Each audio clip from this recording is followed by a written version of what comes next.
안녕하세요. 부자된 매직TV 시청자 여러분. 오늘도 이렇게 소중한 시간을 내오시고 제 영상을 시청해 주셔서 감사합니다. 오늘은 2025년 10월 6일 오전 시간입니다. 오늘 나눌 주제는요. 최근 부동산 시장을 보며 많은 분들께서 이런 의문을 가지셨을 겁니다. 한국부동산원에 따르면 9월 다섯째 주 서울 아파트 매매 가격이 무려 0.27% 상승하며 전주 0.19%보다 오름폭을 키웠는데요. 재건축 기대감이 큰 단지와 성동, 마포, 광진구 등 강북 한강벨트라고 부르죠. 강북 한강벨트가 이 상승세를 이끌고 있다라고 보시면 될 것 같습니다. 서울 집값 상승에 올라탈 마지막 기회라는 얘기도 있고 대출 지금 절벽의 시대에 왔죠. 그래서 현금 부자만 살아남는 시장에 왔는데요. 분명히 금리는 높고 경기는 어렵다고 하는데 왜 서울 아파트 값이 다시 오르는 걸까요?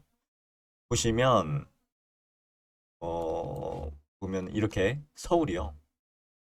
서울이 0.27% 상승을 했죠.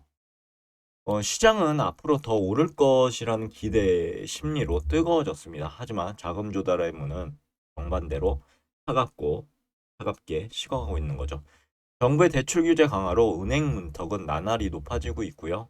그리고 4%대 주택담보대출 금리는 내려올 기미를 보이지 않는 상황입니다. 시장의 불씨 왜 다시 타오를까요? 여러분들 혹시 아시나요? 정부의 627 규제 그리고 97 공급 대책에도 불구하고 서울 아파트 시장의 상승 심리는 꺾이지 않고 있는데요. 그 이유를 좀 정리해 보니까요. 복합적이지만 핵심 기대감이라고 보시면 될 것 같습니다. 우선 재건축 및 정비 사업의 기대감. 서울 시내 신규 공급이 제한적인 상황에서 재건축은 사실상 유일한 공급 통로죠. 압구정, 목동 등 주요 단지의 사업 추진이 가시화되고 있고요. 결국 서울 핵심지는 오른다는 믿음이 시장을 지배하고 있다라고 보시면 될 것 같습니다. 그리고 선호 입지 쏠림 현상도 있고요. 교통, 학군, 편의시설 등 정주 여건이 우수한 대단지, 역세권 아파트에 대한 수요는 금리와 상관없이 꾸준히 올라가고 있죠. 특히 한강벨트로 불리는 지역은 탁월한 입지 덕분에 가격 하방 경직성은 강하고 상승기에는 가장 먼저 치고 나가는 모습을 보이곤 합니다. 그리고 정책의 한계가 있는 것 같습니다. 정부의 공급 대책이요. 장기적인 계획에 초점이 맞춰져 있다고 하긴 좀 어려운 것 같아요. 당장 매수 심리를 꺾기에는 역부족이라는 평가가 지배적이라고 보면 될 것 같습니다. 오히려 지금이 가장 싸다라는 조급함이 매수세를 부추기는 형국이고요. 이러한 요인들이 맞물리면서 시장은 고금리 압박을 이겨내고 다시 한번 상승 동력을 만들어내고 있는 실정이고, 그리고 보이지 않는 벽이 또 하나 있는데 대출 절벽이죠. 이 대출 절벽. 시장의 뜨거운 분위기와는 달리 자금 조달 환경은 급격히 지금 얼어붙고 있습니다. 투자자라면 반드시 이 보이지 않는 벽의 높이를 체감해야 하는데요. 우선 총량이 줄어들고 있죠. 그리고 여전히 높은 4%대 고금리 압박을 하고 있습니다. 정부가요, 은행 주택담보대출에 적용하는 위험 가중치를 상향 조정하기로 하면서 내년 은행권의 신규 주담대 공급 규모는 약 27조 원 정도 감소할 것으로 예상되고, 은행이 대출을 내주고 싶어도 총량이 줄어드니까 내줄 수가 없는 거죠. 그렇게 되면 어떻게 될까요? 대출 심사는요, 더욱 깐깐해질 거고, 한도는 짜게 나올 수밖에 없는 구조로 바뀌고 있다라고 보시면 될 것 같습니다. 그리고 8월 기준으로요. 5대 시중 주담대 평균 금리가요. 일제히 4%대를 넘어섰고 금리 1%포인트 차이가 수십 년간 수천만 원의 이자 부담으로 이어진다는 점을 고려할 때 4%대 금리는 대출을 이용하려는 모든 이에게 상당한 부담이 됩니다. 특히 투자 목적의 추가 대출을 고려한다면 이자 비용은 수익률을 갉아먹는 가장 큰 적이 되겠죠. 현금 부자 벼락거지의 갈림길에 지금 서막이라고 할까요? 양극화의 서막이라고 좀 부르고 싶습니다.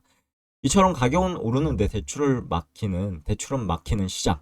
필연적으로 어떻게 될까요? 자산 양극화를 심화시키겠죠. 우선 현금 부자는 승자가 될 겁니다. 대출 규제는 이들에게 강력한 해자 역할을 할 거고, 대출에 의존하는 경쟁자들이 이제 줄어드는 거죠. 그럼 우량 매물을 선점할 기회가 더 많아질 겁니다. 높은 진입장벽에 자산 가치는 더 공고히 할 거고, 상승자는 더 큰 차익을 누릴 수 있는 선순환 구조를 만들게 됩니다. 이들에게 대출 절벽은 위기가 아닌 기회인 셈이고요. 그러면 서민 실소유자는 어떻게 될까요? 패자가 되겠죠. 영끌이라는 단어가 상징하듯 대출은 서민과 실수요자가 자산시장에 진입할 수 있는 거의 유일한 사다리였는데 이걸 걷어차버리는 거죠. 신용도가 낮거나 담보가 부족한 이들은 아예 대출이 거절되거나 울며 겨자 먹기로 제2금융권 불법 사금융으로 내몰릴 위험에 처했습니다. 이는 단순한 내 집 마련의 꿈 좌절을 넘어서서 금융소외 계층을 전락할 수밖에 없는 심각한 문제가 될 겁니다. 그럼 오늘도 매진말을 통해서 오늘의 영상 마무리하도록 하겠습니다. 새로운 게임의 법칙, 투자 전략을 재정비할 때라고 전 한마디로 말씀드리고 싶습니다. 현재 서울 부동산 시장은요, 자금력이 곧 경쟁력이고요. 그리고 어떻게 보면 이 명확한 법칙이 지배하는 시장으로 재편되고 있습니다. 과거에는 레버리지를 극대화하는 레버리지를 공격적인 투자 방식이 이제는 과거는 유효했죠. 하지만 이제는 더 이상 유효하지 않을 수 있는 상황까지 온 겁니다. 따라서 투자자는 한 세 가지 정도로 전략적 고민이 필요할 것 같습니다. 우선 제 생각이긴 하지만 자본력의 재점검을 하셨으면 좋겠고요. 그리고 정교한 자금 조달 계획을 세우셔야 될 것 같습니다. 그리고 리스크 관리도 강화하셔야 되겠죠. 이 세 가지 부분 꼭 챙겨가셨으면 좋겠습니다.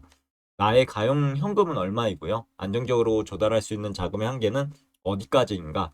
냉철하게. 그리고 영끌이 아닌 감당 가능한 수준의 부채를 활용하는 지혜가 필요하다.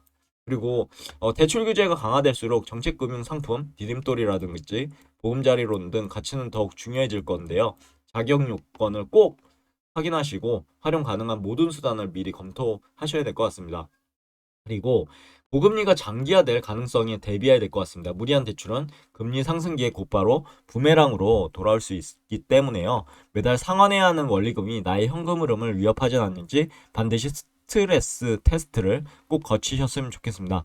서울 아파트 상승이라는 열차에 올라타고 싶은 마음은 모두가 같을 겁니다. 하지만 이제는 자금을 가진, 티켓을 가진 사람만 탑승할 수 있는 시대가 오고 있는데요. 시장의 화려한 불꽃 뒤에는 숨겨진 차가운 현실도 있으니 항상 직시하시고요. 자신의 자금 상황에 맞는 현명하고 신중한 투자 전략 세우는 분만 이번 시장에서 진정한 승자가 될 수 있지 않을까요? 여러분들 생각은 어떠하신가요? 그리고요, 여러분, 현재 서울 부동산 시장의 가장 큰 위기나 위협이 무엇이라고 생각하시나요? 댓글로 적어주셨으면 감사할 것 같습니다. 오늘 내용은 여기까지고요. 내일도 더 좋은 컨텐츠로 찾아뵐 수 있도록 열심히 노력해 보도록 하겠습니다. 감사합니다.